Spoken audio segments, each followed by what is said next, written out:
Yes, people, welcome to Never a Foul. I'm wearing this top today proudly. I know. We're not going to talk about this game too much until the end of the show, but I've got to stand tall and I'm maybe a little bit confident today. But guys, you know what it is.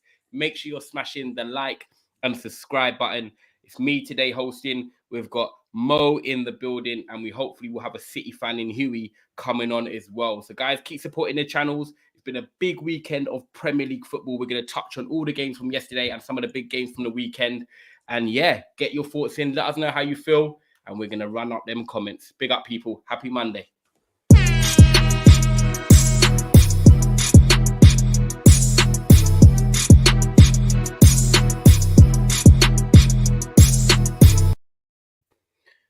Mo. We are here. Another Monday, another stream.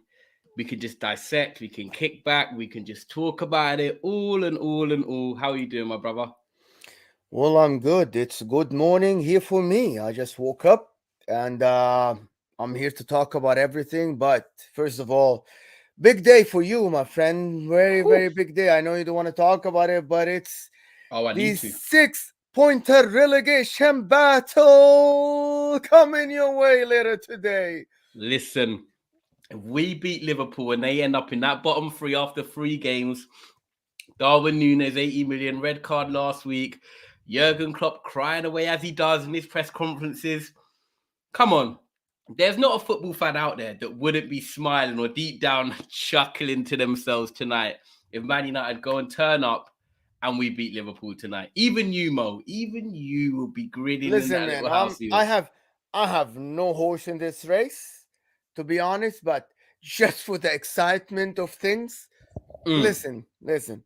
I don't want to talk about the game as much, but let me just tell you that from a neutral point of view, if Liverpool win, Man United lose, what's new? It's blah blah blah blah blah. Liverpool are better than Man United. If Man United win and Liverpool lose, now we got a lot of stuff to talk about. You know what I Exactly.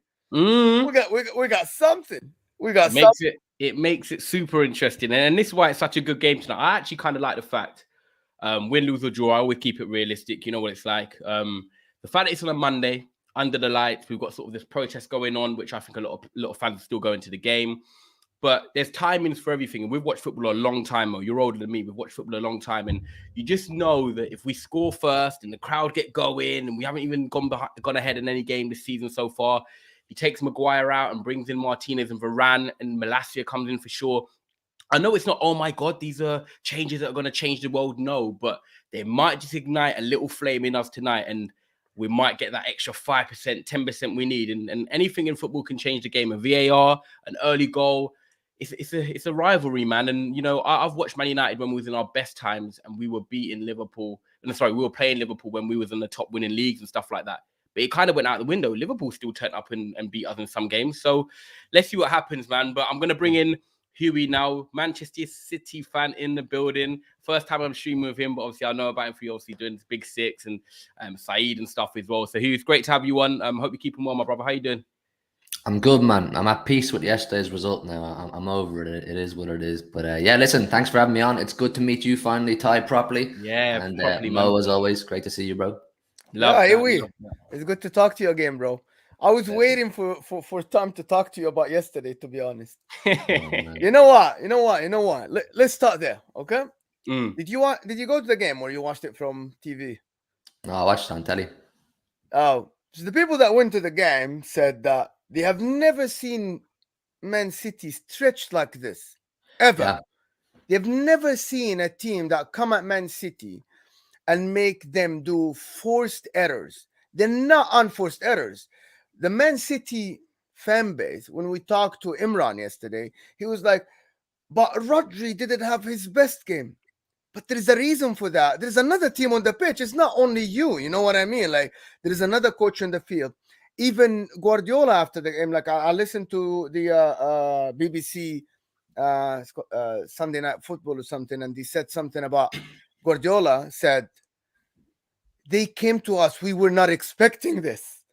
They forced us to make errors, and our guys did not know what to do until second half. He fixed it. It was very obvious that he actually changed something in the second half. So here, from your opinion, is this a point gained as he said, or you thought that okay, 3-3, it is ours now. We should have gone away and won it. I always feel when we get it back to a draw that we should go on and win, and we should have. I mean, Haaland hit the post with that great effort. We were unlucky. I mean, if you watch the game, you'll know we created countless chances that on another day will go in. But I have to give credit to Newcastle, man. I have to give credit to them. They were absolutely fantastic. And I think for about 2 or 3 years now, there's been an obvious blueprint as to how you can be successful against Manchester City. We are not this unconquerable beast, even though I would like to think sometimes we are. We're not. There is a blueprint to how you can get a result out of us. Southampton did it last season. Palace did it last season. Liverpool do it whenever those 2-2 draws and 1-1 draws happen. The way to get a result against us is not to sit back and low block and try to congest the middle of the box, the 18-yard box, and hope we don't break through. The way to get a result against City is to get in our faces. We saw that. Our defense yesterday looked panicky, man. Kyle Walker looked all over the place in a way that I haven't seen him look like that ever, or not very often anyway. St. Maximin was giving him an awful time. I have to give credit to Newcastle, man. When you get into our faces, you put pressure on our defenders in a way that they're not used to on a week-to-week basis, you're more likely to have success. Now, granted, it is a risky business because you will leave space in behind, like we saw yesterday with Haaland, got in a few times, probably should have scored a hat-trick if we're being honest.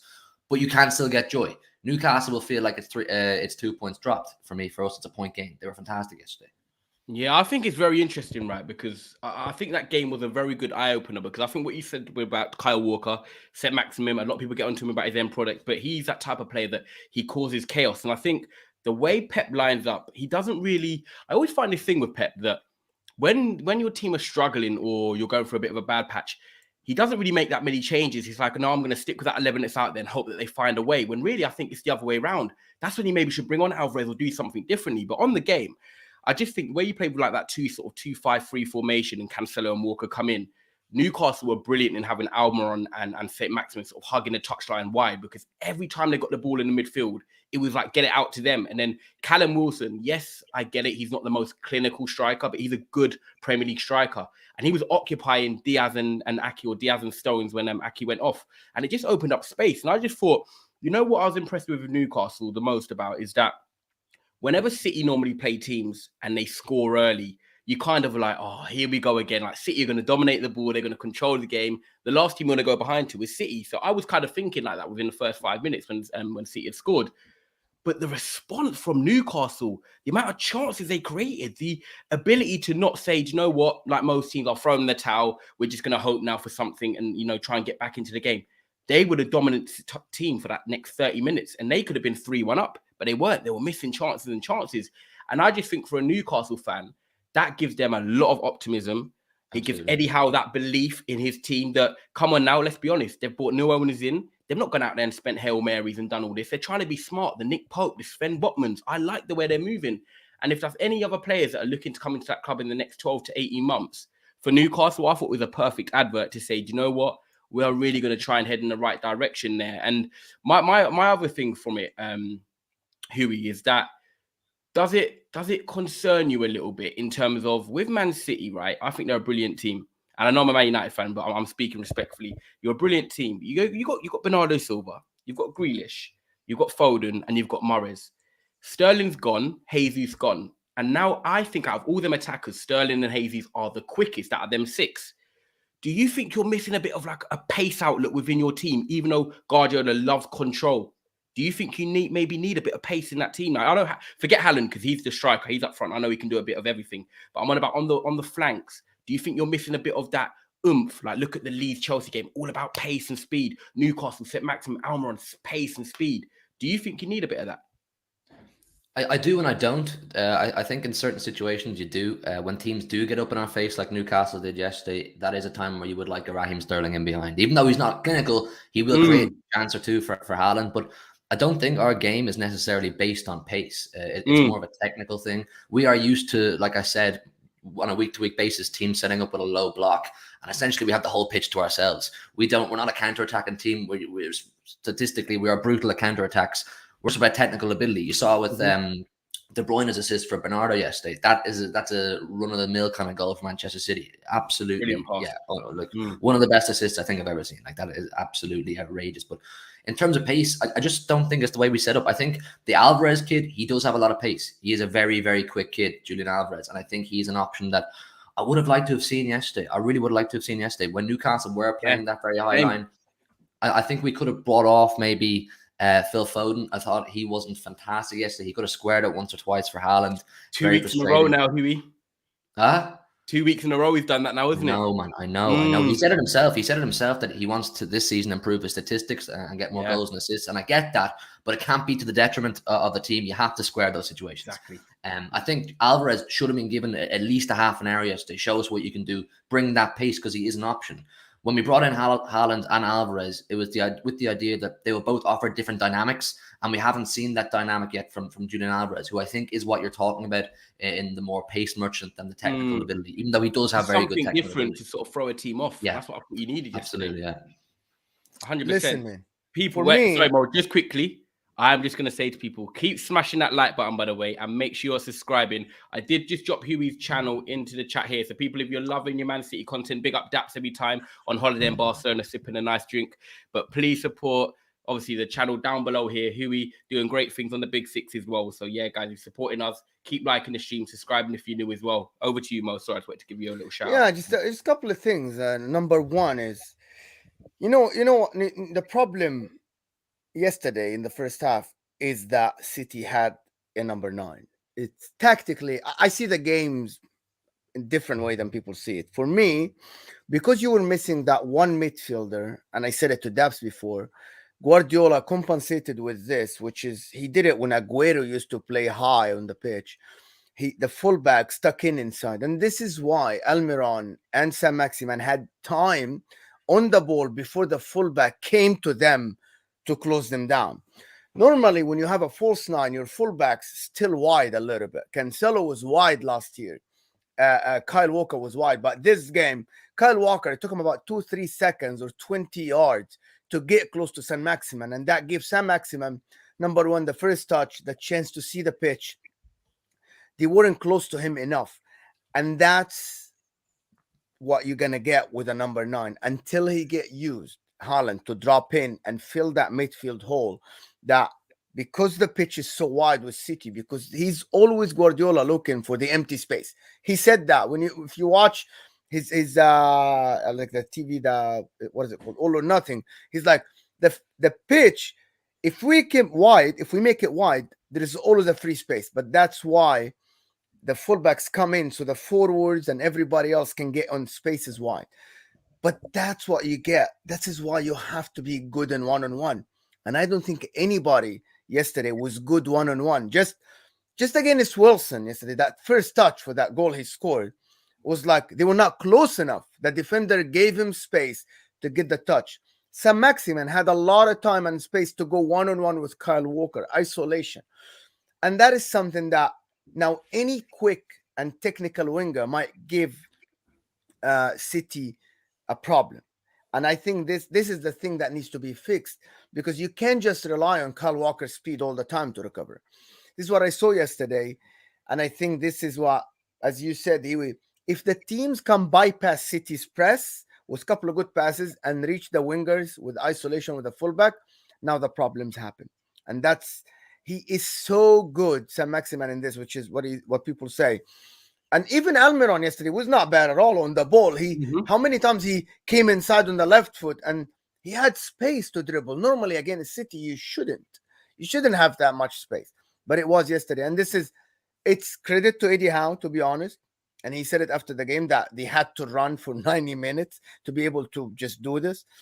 But again, we can't just say that City were bad. They weren't bad. They just had another team that is playing against them. And can I just say, just to point off that, is that I think last season, I don't think Saint-Maximin gets that joy on the wing against Kyle Walker. Kyle Walker is playing a slightly tweaked version to what he's used to. Like you said it yourself, we're kind of playing a 2 at the back, essentially, with both fullbacks pushing really high up the pitch, high up the pitch. Kyle Walker isn't known for being a fullback you don't get the best out of him really high up the pitch. He's a defensive fullback. We allowed Cancelo to do that offensive work last season. So I don't think he's enjoying that role of having to get really high up the pitch and then get back. But I will also say that I think any average winger up against Kyle Walker, he could have done just fine yesterday with Kyle Walker. St. Maximin's a serious operator. We've seen that guy. He's got outrageous pace. So it was going to be a difficult task all the time. But I don't know. Is it a formation thing with Kyle Walker that he's going to struggle with? Was it just an off day? I'll put it down to a bit of both, man. And there's different things in yesterday's game that you can't legislate for. I mean, Kieran Tripper's free kick was absolutely outrageous. That's Mm. not going to happen every week. Even if It's not Edison gonna happen doesn't every move, week. it still goes in. And you're not, I'm sorry, you're not going to face St. Maximin every week. That's not a lot of wingers. You know what, in the though, league Mo, like Mo, this. let me play devil's advocate here, though. We're talking about a Newcastle team that, if you look at the Premier League, right, from February this year up to now, they're fourth in the points tally. They were a team that won 1 game or 2 games before Eddie Howard came in. So they're in a team that's like in real good transition right now, in real good form. To go to St. James's Park, obviously, me being an English football fan, St. James's Park is one of the best atmospheres in the UK. When they are going, they are going. And, 3-1 up, 60 minutes on the clock, a Newcastle team, like I said, that are fourth on the points tally if you look at it from February. I know City dropped points yesterday, and I know City weren't great yesterday.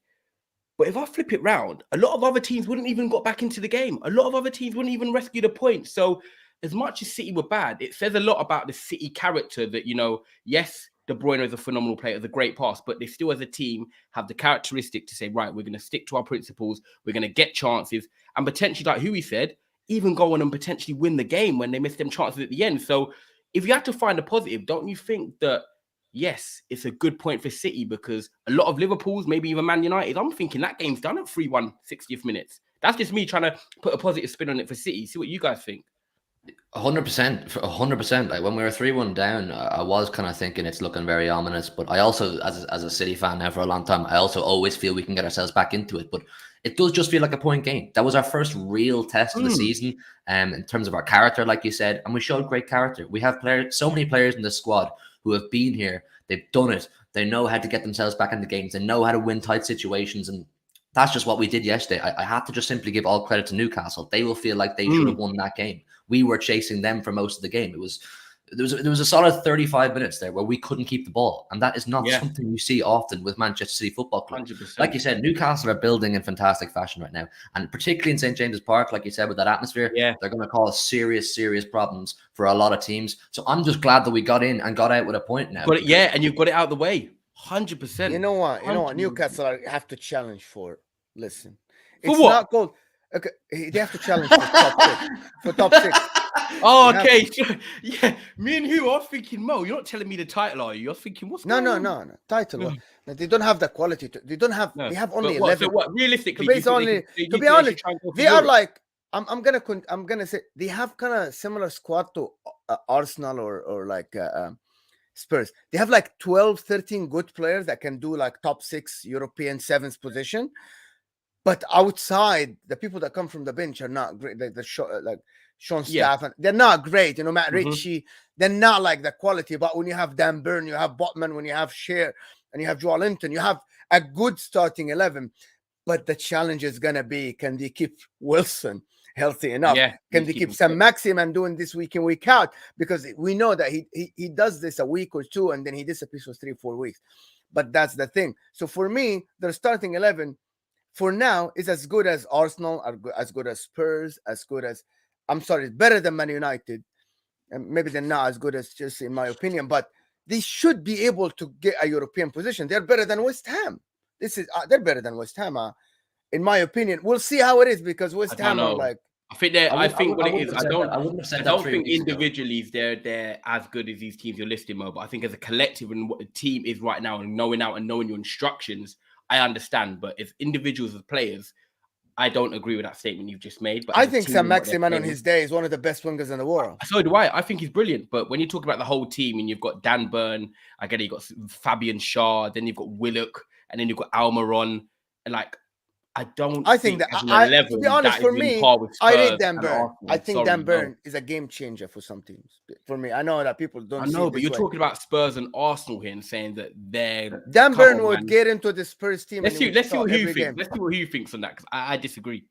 No, I think I agree with Ty on this one. I don't think Newcastle are quite there yet. They will. I think they're going through a period that we had to go through at the very beginning of our takeover. You get in your mercenaries, you get in people who will take you up that 1 or 2 notches and you know, get the progression going. I mean, like people like Kieran Trippier, who very experienced players will bring that leadership in. That's what he brought yesterday. Should have been sent off, but did a very good job on Phil Foden. Dan Burn is another example of that kind of thing. What? He definitely shouldn't have been sent off. The whole world agreed he shouldn't have been a red card. He went I full Jack agreed Daniels. with everything world you said it I shouldn't agreed be a with red everything card. you were saying up to that point. No, it weren't a red, man. Come on.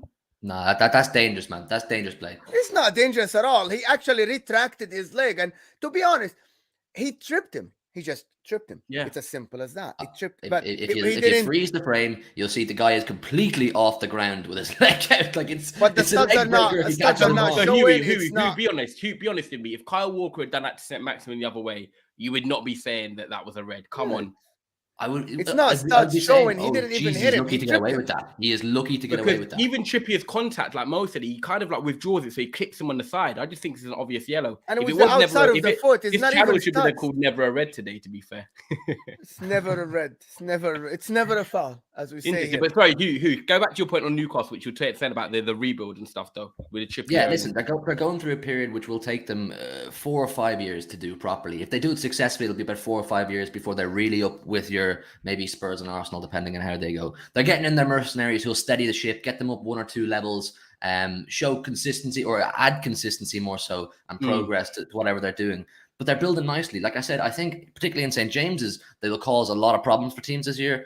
I think they should be looking to get into top 7, 8. That would be a fantastic season for them. I don't think they're quite. I agree with you, Ty. I don't think they're quite on that level yet with Spurs, Arsenal, and even though West Ham have started slow, I still think pound for pound West Ham are a better team.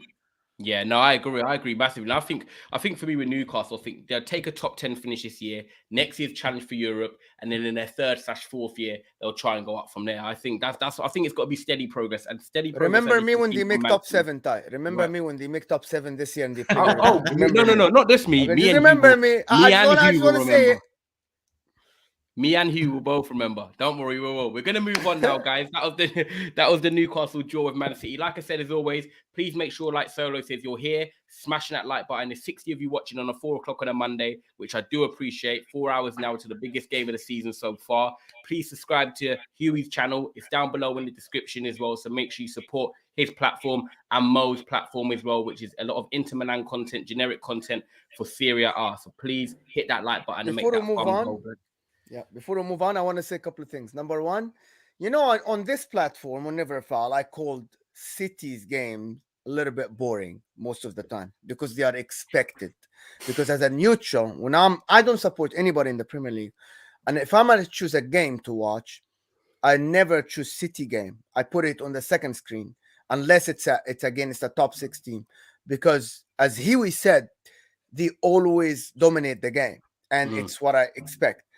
This was one of the best and the most entertaining games I've watched for City since Guardiola came to the Premier League. This is what I wanted to see. To be honest, it's the best advertisement for the most watched league in the world. This is it. Teams that playing against one of the best teams in the world, and arguably is the best team in the country it's very by mile, in my opinion, because you can't win 4 Premier Leagues out of 5 and not be the best. And to come like this and play against them, it was very entertaining. I heard yesterday, it's not my word, I heard it yesterday, I think Ben Haynes called it El Classico. It was a great name. Oil Classico. It's El Classico. It was funny. Can I just make a point off that, though, what you were saying about it being boring on a weekly basis? That's not our fault. It's really not. It's not. Absolutely not. It's actually how brilliant you are. I keep saying this. Dabs keep telling me that why you're calling us brilliant. It's not your fault. It's how brilliant your coach, how brilliant your system is. But it's when teams like Newcastle did yesterday, and Liverpool always do, and Palace did last season, Southampton did last season. When they have a go, when they really have a go, and say, "We're not going to sit back. We're not just going to soak up the pressure. We're going to get in your faces. It's a risky game, but it could pay off." It makes for fantastic football. Some of the games where teams get in our faces are the most entertaining games of football you'll ever see. But I will agree, it can get a bit tedious when we're playing against Bournemouth last week, and they put 11 men behind the ball, and we're just trying to break them down. If you watch, if you go watch the highlights, you didn't miss much. Because you can tell exactly how the game went, like against Bournemouth. Okay, it's a chance after a chance after a pass, and then a moment of brilliance. The thing about this City team is they have some moment of brilliance that you have to watch them and see the reaction of people. In my opinion, that freaking pass yesterday from De Bruyne was like, okay, what just happened? How did he just think about this? It's unbelievable. How can someone think about that? You know, it was. Okay, I just don't want to believe that he meant it between Willock's legs. It was gonna because if he meant it between Willock's legs, the timing of the ball being released in his legs. Are you serious there? Did you really think that you're gonna pass this ball like this? And I think it's time we start having the conversation with De Bruyne for best in the world. Yeah, I think he's got 3 assists and 3. I think he's got an assist every single Premier League game so far this season. Yeah, I think genuinely it's time we start having the conversation for best in the world. He's consistently doing this for years now. Even with long-term injuries thrown in there, he's still hitting crazy stats every season, and he passes the stat test and the eye test. Kevin De Bruyne is a complete footballer, and I think the Champions League will be very interesting for you guys this year, especially if you win that. Yeah. The Champions League is the big one. That's the big test of the character. Him for him winning the league. You know he's going to play. If he stays fit, he's the important cog in winning the league. And if you win the Champions League, I think it's going to be him as well. And then you can potentially I know what you mean in terms of having these conversations. He is definitely in the top players in the world. But if he wins the Champions League and the league, when you're talking next year and talking about these awards, there's no reason why you can't say he can't be in there, because he's been consistent for many years, like you said, Hugh. I'm going to move it on just because we've done 26 minutes, and I know we're obviously trying to do an hour on these shows. Guys, like I said, please make sure you're liking. Please make sure you're subscribing. Subscribe to Mo's channel down below and Hugh's channel as well down below, and part of the 1894 podcast as well. So big up them, guys. We're going to move on to Arsenal, because I know we've done a bit on Leeds Chelsea yesterday. So let's talk on the Saturday game. And Arsenal right now, guys, are the only team with 3 wins, 3 games. Goal difference +7. Not that it matters right now, but at the end of the day, they're doing what they need to do. They're beating them teams. They're beating them comfortably. They're playing well. And you could say both sides of the pitch have made a difference and made a change. Gabriel Jesus has signed from obviously you guys, Hugh, and he's now established himself as a proper number 9 this season. And it's interesting to see how he does that. And then you look at the defense, and you've got a guy in William Saliba that these people have been speaking about for years now, in terms of will he come in and actually get a chance? Will Arteta just sell him, and will it be a mistake? Well, no, he's starting games. He scored for centre-back, which is a great finish. And Arsenal just seem to have that confidence oozing through them right now. And I've got to give them props, because one thing that they're doing really well is that everyone's buying into the project. No one's kicking up a fuss if they're not playing. But Arteta's been strong. 3 games and the same starting 11 right now. He doesn't need to change it. If it's not broken, don't fix it. And you just got to say fair play to him for this start. So, Mo, is this start something you expected from Arsenal when you look at the games? They're winning the league. That's what they're... Do you know what? Sometimes at first I think you're joking. Then I think, is he serious? Then I'm like, no. Then I'm like, no, he's joking. But honestly, I think Arsenal fans have got to be in a good place right now. And people can say, yes, they haven't played anyone, like Simon says, but it's like boxing. When you're building up your career, whatever it is, you only can beat who's in front of you. And that's what Arsenal are doing right now. So again, this narrative. What's your thoughts on them? This narrative about they haven't played anybody. You can only play. Listen, man, you can only beat what's in front of you. And, exactly. and I don't want to be like a broken record, but we say that many times. To play against Crystal Palace away and win, it's not easy. Who says this is easy? I don't get it. To go to Bournemouth, who their stadium is rocking, and then to beat them comfortably, controlling the game, is not easy. This is not the Arsenal that we saw last year. This is not the Arsenal that we saw the year before. So it's only positive. I said before that Arteta doesn't know what he's doing. And then towards the end of the season, I actually held my hand up and said, you know what? I see the footprint. I see what this guy's trying to do. He doesn't have the players. Someone like Lacazette was not great. Granit Xhaka even was not playing well. But now, you know what? It's gonna sound weird, but Arteta is doing what Guardiola, I'm going to tell you, and Klopp, 3 managers, and Graham Potter is doing. They're trying to play a brand of football. He does it, but they don't change it. Of course, the difference in quality between De Bruyne and everybody else, the difference in quality, like you have difference in quality. This is what happens. That's what you see on the pitch. But he's trying to have a certain brand of football that he wants to do it every game. And that's a sign of someone who knows what he wants and wants his player to execute that. And that's a very good sign. And it's paying off because they're winning. 3 games out of 3 games, they won. And everybody's contributing to the goals other than Saka, but his time will come. But to develop Martinelli like this, Odegaard played very well. Thomas Partey now is a defensive midfielder that is doing his job. Granit Xhaka is playing really well. So for me, it's only positive for them.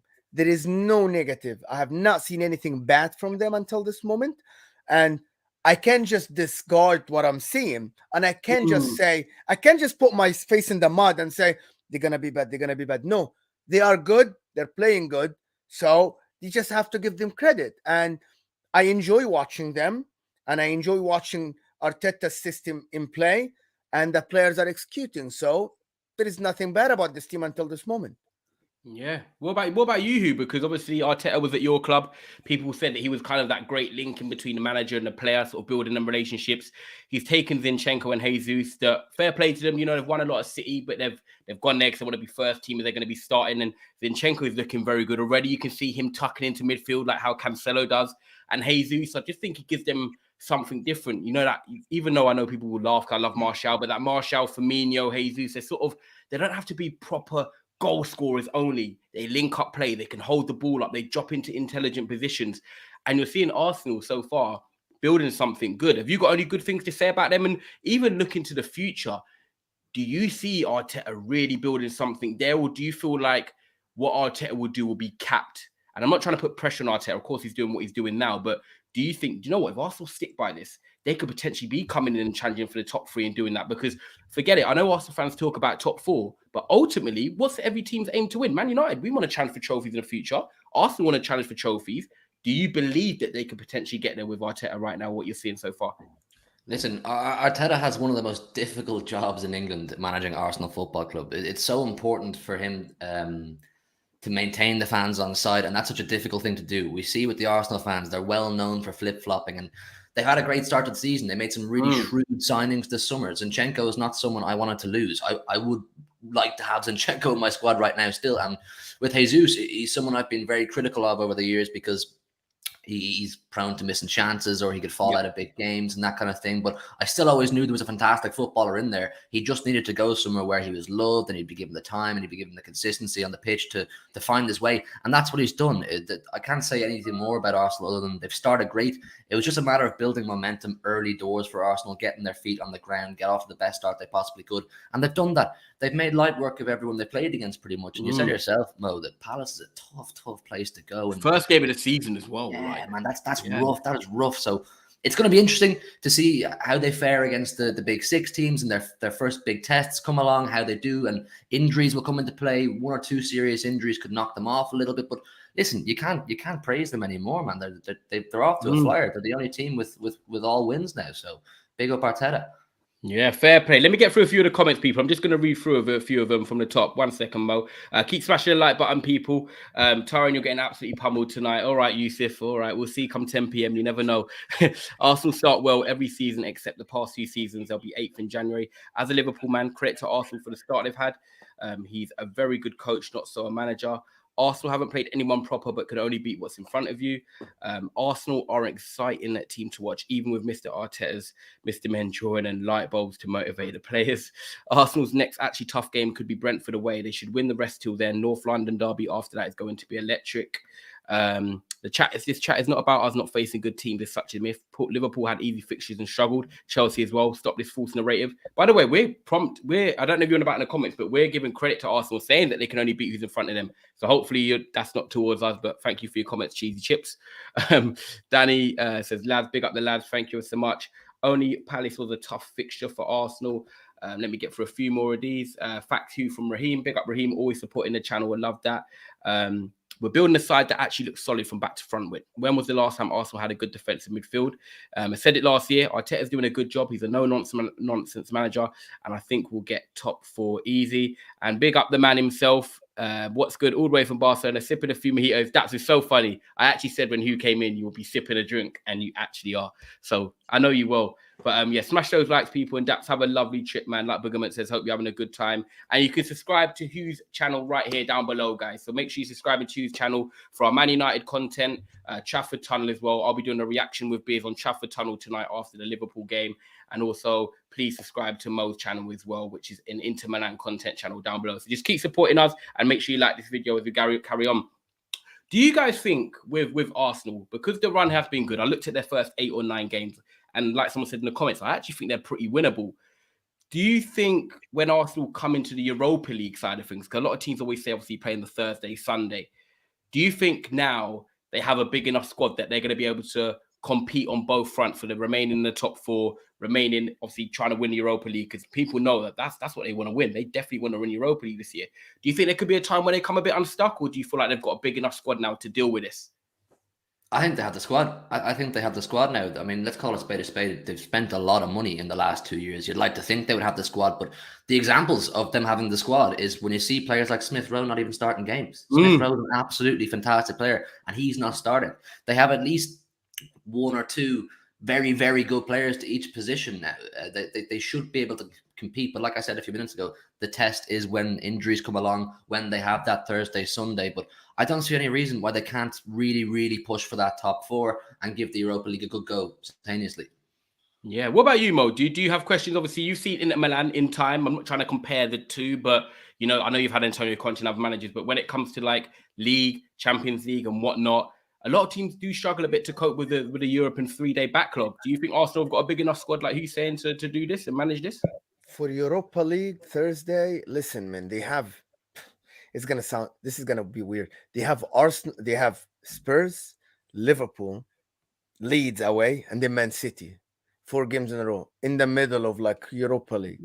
Okay. So are they gonna focus on these games, or are they gonna focus on Europa League? As Huey said, they have players to play, but are they the same quality though? Is Nketiah the same quality? Who's the substitution for Saka? There's nobody. Who's the midfielder that will come in and fill Partey's shoes? El Neni? I'm Egyptian, but El Neni gonna fill that? Tierney on the right and the left is good. Tomiyasu on the right is not bad. Ben White can play in the center, but they don't have that quality that teams like City, Liverpool, even Chelsea, they had some decent squad. Like, but for them, the likes of El Neni, I think Emil Smith Rowe is still very young to come in and perform against top teams. I know they've got Fabio Vieira that potentially can come into midfield. Yeah, I haven't seen the guy. He's not holding. To be honest, I haven't even seen the guy play. I haven't. I don't know. He's more a number 8. He's more a box-to-box type of player, to be fair. For me, it's different when you play Thursday and then Saturday or Sunday than playing Wednesday or Tuesday and play it, because this is an extra day. It's kind of different. It gives you that extra recovery day. But I think that Arsenal should focus more on winning Europa League. However, in the early stages of Europa League, it's not that hard. You're not going to play the Sevillas. You're not going to play the Villarreals. You're going to play easier teams. So for me, they can focus on the league, especially until after the World Cup, until the January, February, when the Europa League comes back. But for now, they should focus on the league, in my opinion, because it should be a walk in the park to qualify for the knockout stages in the Europa League, especially that early. Yeah, fair. Okay. Let me see what a few of the comments think as well. Telemans, if he ends up at Arsenal, when Europa League games start to come around, that's when I see them starting to slow and drop off. You guys are forgetting the Europa League group is not meant for the first team. It's meant for the kids. I'm not an Arsenal fan, but in my opinion, they should not play no first team players in the FA Cup and Carabao and only focus on Europa League and Prem, and because they must get the Champions League. And just a quick one before we go on. Huey, what's your thoughts on the Pedro Neto links? Because I'm a fan of this player. I think, you know, for Wolves last year, it was very unfortunate that he got injured. I think he's a player that, even though he's only 21, 22, he seems mature. He seems like he's been around a long time. And I like him in terms of the style of the way Premier League's going. Right now, you look at the Leeds game, Chelsea yesterday, your game, like you said, you need to have the legs, you need to be dynamic, up and down the pitch, a ball carrier, especially in the wide positions. And I think Neto has that. And I think, obviously, with what Mo just mentioned about who comes in for like Saka. I'm not saying that Neto plays on the right-hand side. I just think having someone that's a left-footed adaptation as well, because obviously you've got Martinelli, you've got Smith Rowe, you've got Jesus. They've only got Saka, he's more the left-footed, and Odegaard plays central. Do you think this could be very clever if Arteta can get this through the line because he can play left, he can play right? I think this could be a very good signing. I'd put it up there with Zinchenko and Jesus because you know what you're getting. You're getting an established Premier League player who has done it consistently now for a long time. Sorry, excuse me. That's okay. They need that depth. They need those players. If he can get Neto over the line, it's a fantastic window. One of the best windows that any of the Premier League clubs have had this summer. I don't see anything wrong with it. I think it would be a great. Me and he will like the same player. One or two signings, Arsenal. Tielemans will be another one away from. They get Tielemans and Neto. I think that window is superb. Neto. If they get Neto and Tielemans, there's no complaints. There is no. And there is nowhere to hide. I'm sorry. There is nowhere to hide. Even Saliba is kind of like a new signing in a sense as well. Of course, it's a new signing. Like there is nowhere to hide. I'm sorry. If they get one or two more players. It's done. They have to now deliver. There's no other way around it. Like you can't say I'm building. There's no building here. They have to deliver. Oh yeah.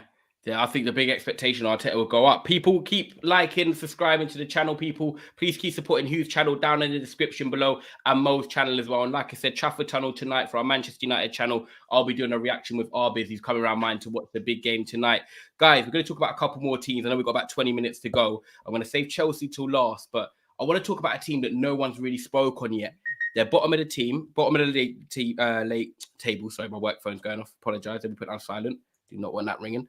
They're bottom of the table, and they haven't obviously won any games yet, and they're struggling. It's David Moyes and West Ham. Now, you signed Scamacca, you signed Maxwell Cornet, you get to Europa League semi-final last year, and they're a team that when you talk about the Premier League before the season starts, you're like West Ham top 7. You always think they're going to be kind of competing. They've not really lost any big players, and they've kept Declan Rice.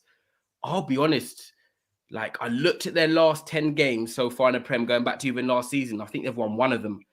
And I'm not saying that they're under pressure, but if it gets to the next 3-4 games and they're not picking up form, I do think people are going to start raising an eyebrow because their squad has improved with Scamacca coming in, with Maxwell Cornet. They signed that Aguiar, that centre-back. You know, they've kept hold of Declan Rice.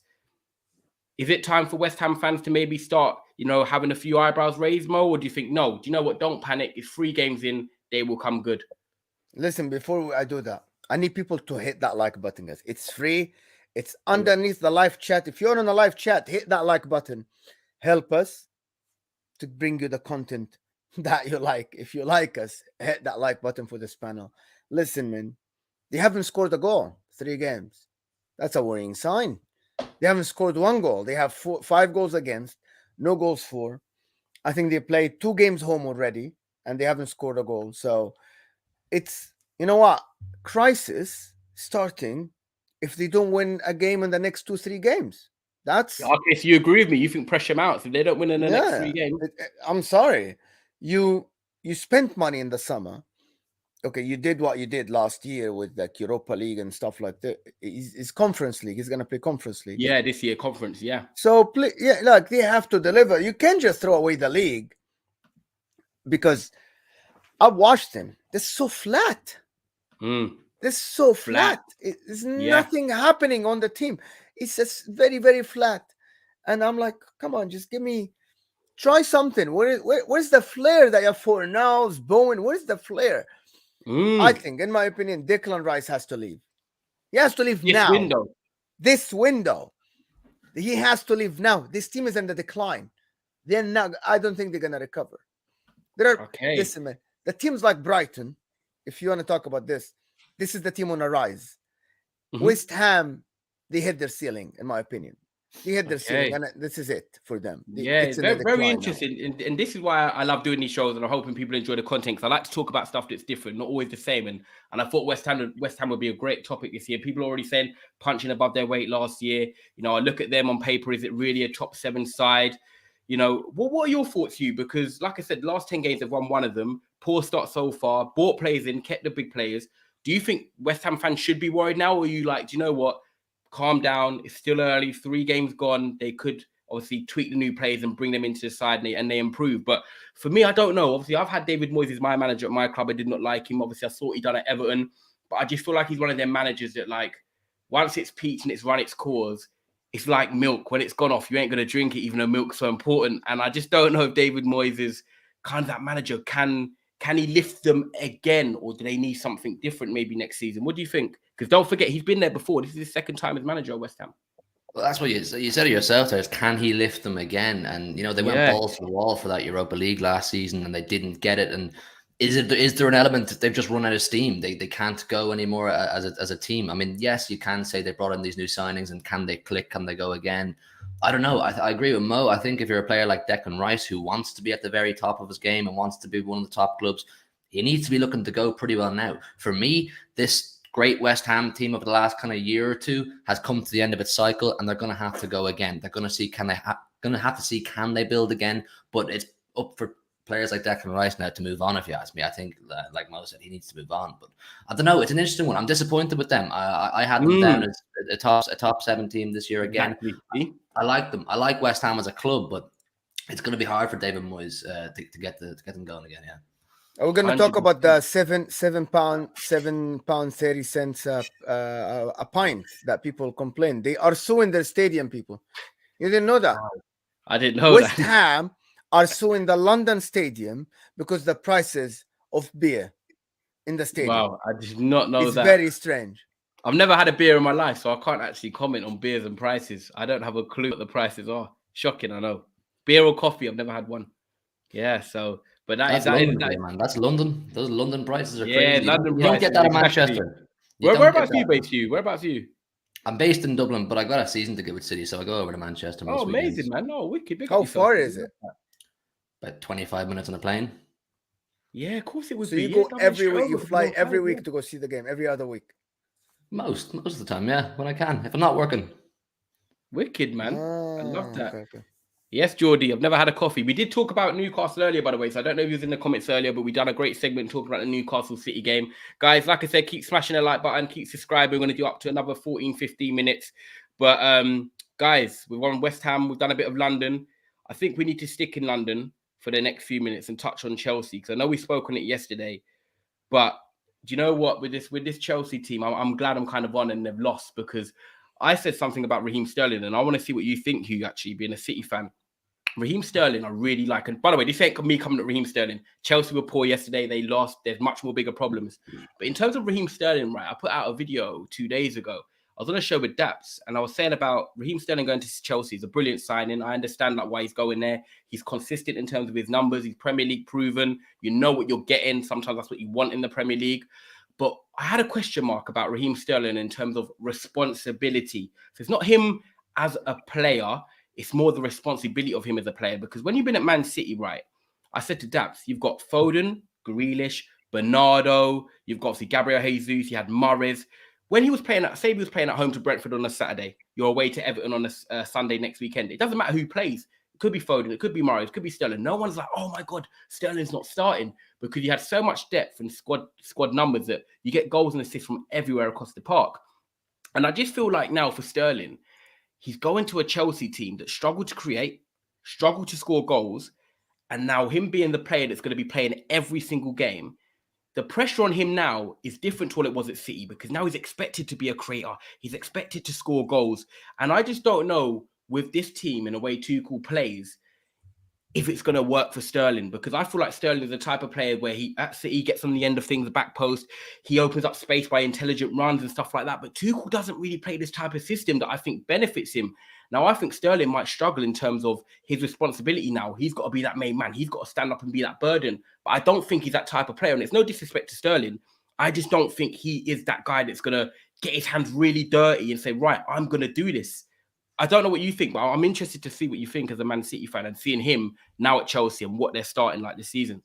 For me, it was a really weird one as to why he chose Chelsea specifically. I can understand why he wanted to move, and he said it himself. And he's a bit bitter about the whole thing. He's very salty about it, but it is what it is. The thing with Sterling is he doesn't cope well with pressure. He doesn't cope well with responsibility. And people can say I've got an agenda all they want. I seem to get that a lot on Twitter. People saying I've got a Sterling agenda. By the way, can we just make it clear? Me and you have never spoken about Sterling before, so this is very interesting. Yeah, no, there's enough examples, countless examples of under pressure, high pressure situations and moments, particularly in the big games. Sterling crumbles, and you have to bear in mind he played a lot of his football for us in the last year, 18 months through the middle as a false nine, and he was absolutely abysmal. He doesn't cope well with having to be that guy who scores the goals, and more so when he signed for Chelsea, it baffled me. But I think with the Aubameyang deal looking like it's going to happen, that will help Sterling. That will help Sterling. When you relieve Sterling of the pressure of having to be the sole goal scorer, he does flourish. He played his best football for us in a front three of Sterling, Sané, Aguero. Obviously, Aguero being the main goal getter. And Sterling was phenomenal. He's absolutely fantastic getting in behind. But when he signed for Chelsea, I couldn't understand it. Why would he want to go into that team that really struggles to create anyway? They pretty much solely rely on their fullbacks to be their top creators. Yeah, it's pretty pragmatic as well. 5 at the back, like you said. Yeah. What was his thought process was my thing. I still think Raheem Sterling is a fantastic footballer. I think there's an element of there's a lot of mileage in his legs. He's been playing in the Premier League now for a long time. Is he burnt out? Is he tired? I don't know. Like I said, I think this Aubameyang deal will help him a lot. If Aubameyang can come in and hit the ground running, it will really help Raheem Sterling. But yeah, I don't know. It was a weird one for me. And I think he just wanted to get out of Manchester City. He was really unhappy with his game time. And that's just the way it is. He's simply not good enough to play for us. He's really not. Yeah, fair. Okay, no, that's mad. Mo, you're making facial expressions. Obviously, you heard what I had to say about Sterling. He's a very good player, but responsibility-wise, I think this is something different that he's not had. And like Hugh just touched on there, I've seen that a Aubameyang deal could be close now. That does help him, and I think that will improve his performances at Chelsea. But in general, do you want to touch on Sterling and respond to what me and Hugh said, or do you want to talk? All right, okay. Just a couple of words about Sterling. He's not a superstar. He is a supporting cast that gets you goals. He reminds me of Pedro in Barcelona. Great one, Pedro. Exactly. Yeah. Pedro scored in every final. Used to be Barcelona's second best scorer, and he used to be like, "Oh my God, this guy's so good." But then when you think you're gonna sign him to be your superstar, as he said, he's not that guy. He needs he needs someone better than him, and then he will score goals. But to put that much pressure on him. Because Sterling is not, I'm sorry. I know it's going to sound weird here, but it's Pep tax. It's a system tax. He's not De Bruyne. Like De Bruyne is... Put him in any team and he's still getting what you want. Yeah. Aguero is like Aguero, but Raheem Sterling is... He's like the guy that will get you goals, tap ins. He'll be in the right place, right position. But that needs a system. That needs a better coach. This is my opinion. Like, he needs... someone to tell him where to be, and he needs the players to pass him the ball in the right place, put him one-on-one, isolate him. He doesn't get that for Chelsea. He has to work really hard, and I'm sorry, he's not that guy. He is not. No. And this is why, for me, Raheem Sterling for England was never the answer. It was always, if Harry Kane was in his day, he's the answer for England. It's not Sterling. For me, he's a good player. He will add a lot to their squad. He's better than most of their players, but he still needs that top player next to him. No, I agree. And do you know what? I know when we want to talk in the game. By the way, I want to give some credit to Leeds. I want to say, by the way, in terms of the football, the way, Jesse Marsh has brought in Mark Rocker and Tyler Adams into that midfield. I'll be honest with you, I was just chatting to a Leeds fan because I've just moved house. I was just chatting to a Leeds fan. He dealt with my stuff. And he was saying, you know what? I don't even miss Calvin Phillips. He said the way we've got Tyler Adams and Rocker in, it's kind of like they suit that system more and what the football he wants to play. The high energy they've got now. Brendan Arlison coming in, turning Koulibaly. He's got the pace. Rodrigo playing as the number 9 at the moment. And Daniel James is sort of getting consistent with his form in terms of what he's giving the team, not his actual output. And I just think, you know what? Fair play to Jesse Marsh, because it's not easy to go to that Leeds team where they've just stayed up in that last day of the season or last couple of games of the season to then try and turn around and like put your style in and hope that it goes right, because Leeds is still a big club. Leeds, Newcastle's, these are big clubs. And I think the way they played yesterday, I'm not just going to say they turned up because it was a Chelsea and, it was one of the top 6 clubs. But if they can maintain that level of consistency at home, a bit like a Newcastle, they're going to be a threat for anybody, because it's kind of chaos football, but with now a bit more of an ideology behind it. And I just think they could be a threat. Have you guys got any positives to say about Leeds yesterday? Because we always talk about Chelsea and the teams that lose. But, I was really impressed with Leeds from the first minute to the 90th minute. They wanted it more. They were pressing, and they showed that they can actually play the football as well when they needed to. Ted Lasso on the rise. That's what I'm going to say. Ted Lasso on the rise. He actually touched on that on his interview after the game. He actually said that it was hard to adapt. I got a lot of people that thought I fail, because for just people to assume he's American, he doesn't know what he's doing. It's just kind of strange to me because he did good with Leipzig, with Yeah, he's at Leipzig, Salzburg. He did very good with Salzburg. yeah. He coached Holland, I think it's 2 or 3 years ago. For me, then he went to Leipzig and struggled. That's right. then he went to Leipzig. I struggled a little, but he was in Salzburg. He had this good team that they all went to bigger teams. For me, Leeds, they signed a lot of players, and the factor is one thing. They signed players that he wanted, so they backed him with players that he wanted to coach. He knew these players, and he thought that, you know what, get me these players, I will deliver. And I saw their game. They were just fine team that exactly as he said. It is called calculated chaos. This is what they have. Yeah, it is massively. Anything you want to say who won on Leeds in that game yesterday? Or is it more, do you know what? Tuchel. A lot of people are saying Tuchel doesn't get the best out of his attackers. Is he starting to feel the pinch a little bit? They should have beat Spurs, but obviously they didn't, and then they lose to Leeds now. So do you want to go? Do you want to talk on Leeds, or do you want to touch on maybe even Tuchel before we wrap it up? Yeah, no, fantastic from Leeds. Honestly, fantastic to get that result and beat Chelsea the way they did. But for me, it's Thomas Tuchel. I think he's getting found out. I've been saying this for a long, long time. I don't think Thomas Tuchel is this elite manager that Chelsea fans seem to keep wrapping up in cotton wool. He has this serious inability to get the best out of his, particularly his attacking players, and a serious inability to adapt to situations and matches and change things up. They looked all over the place yesterday, and I really don't believe he's a top manager. For me, he's the first manager to be sacked this season. I think Thomas Tuchel is the problem. Okay, interesting as well. Because you know what, I said that me and you met before the season. I said that, and people didn't like it.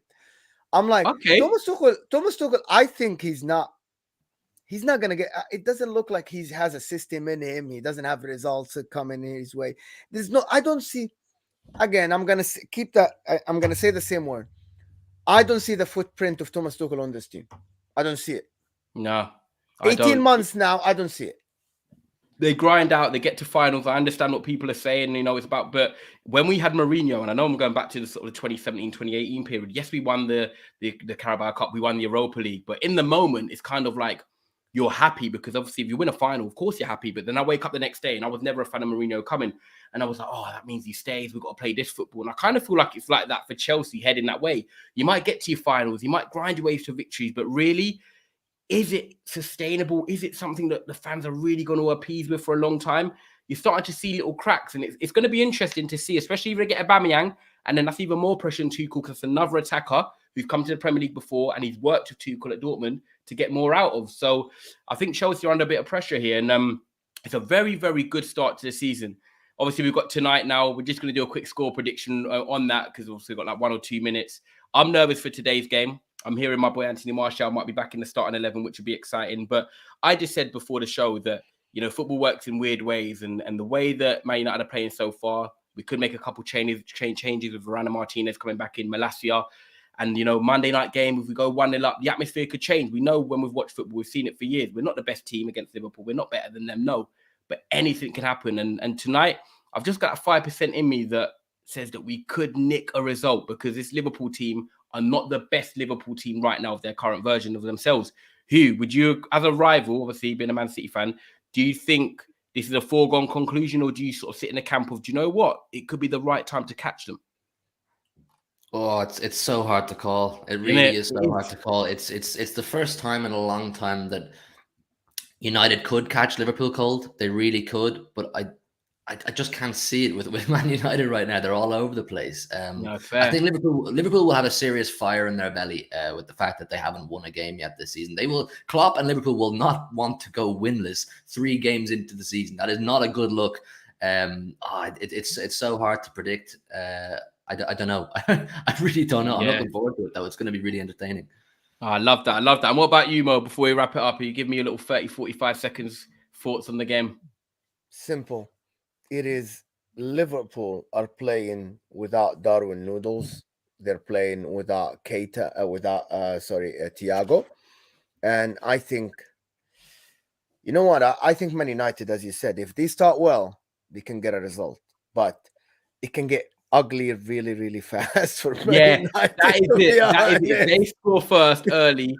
I am worried. It can If get we very can battle ugly. it and I get really, through it. I said that. Listen, people, I want to say, if Liverpool win, there is nothing to talk about.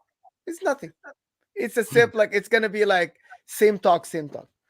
If Man United win, I think we're gonna have 3-4 days of just talk. We could just talk Yeah. about Liverpool, and we can talk about both.